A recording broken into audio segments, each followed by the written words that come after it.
ஓம் சாய்ராம். அன்பு செல்லமே, உன் வாழ்க்கையில் ஒவ்வொரு செயலையும் செய்யும் பொழுது ஏதோ ஒரு குழப்பமும் ஏதோ ஒரு தவறும் நடந்து கொண்டே இருக்கிறது என்று கவலைப்படுகிறாய்.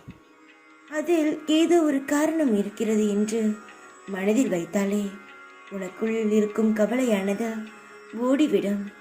ஒரு கெட்டது நடக்கிறது என்றால் அதன் பிறகு ஏதோ ஒரு நல்லது நடக்கப் போகிறது, அதனால் உனக்கு ஏதோ ஒரு நல்ல பலன் கிடைக்கப் போகிறது என்று மனதில் வைத்துக்கொள்.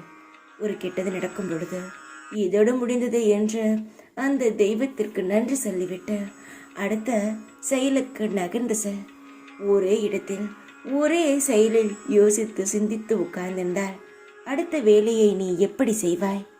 நித்தம் சந்தோஷத்துடனும் மன நிறைவுடனும் உனக்கு என்ன தேவையோ அதனுடனும் வாழப்போகும் நீ எந்த ஒரு விஷயத்திற்கும் கவலைப்படக்கூடாது. உன்னை நான் அழகாக பார்த்து கொள்ளப் போகிறேன். ஒவ்வொரு நிமிஷமும் உன் வாழ்க்கையை நினைத்து நீயே பூரிப்படையும் அளவுக்கு உன் வாழ்க்கையானது மாறப்போகிறது. ஒரு நல்லது நடக்கும் பொழுது ஏதோ ஒரு தடங்கள் வரும், ஆனால் அது முடியும் பொழுது நல்லதுதான் நடக்கும்.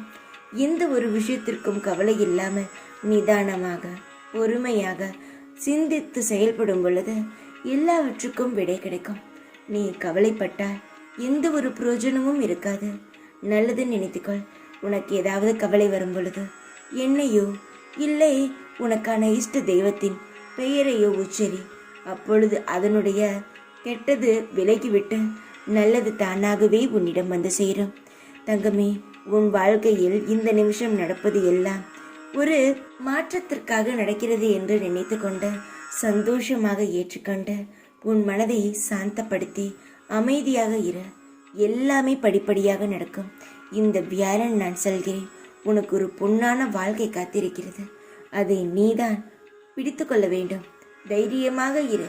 எப்பொழுதும் உன் கூட தான் இருக்கிறேன். ஓம் சாய்ராம்.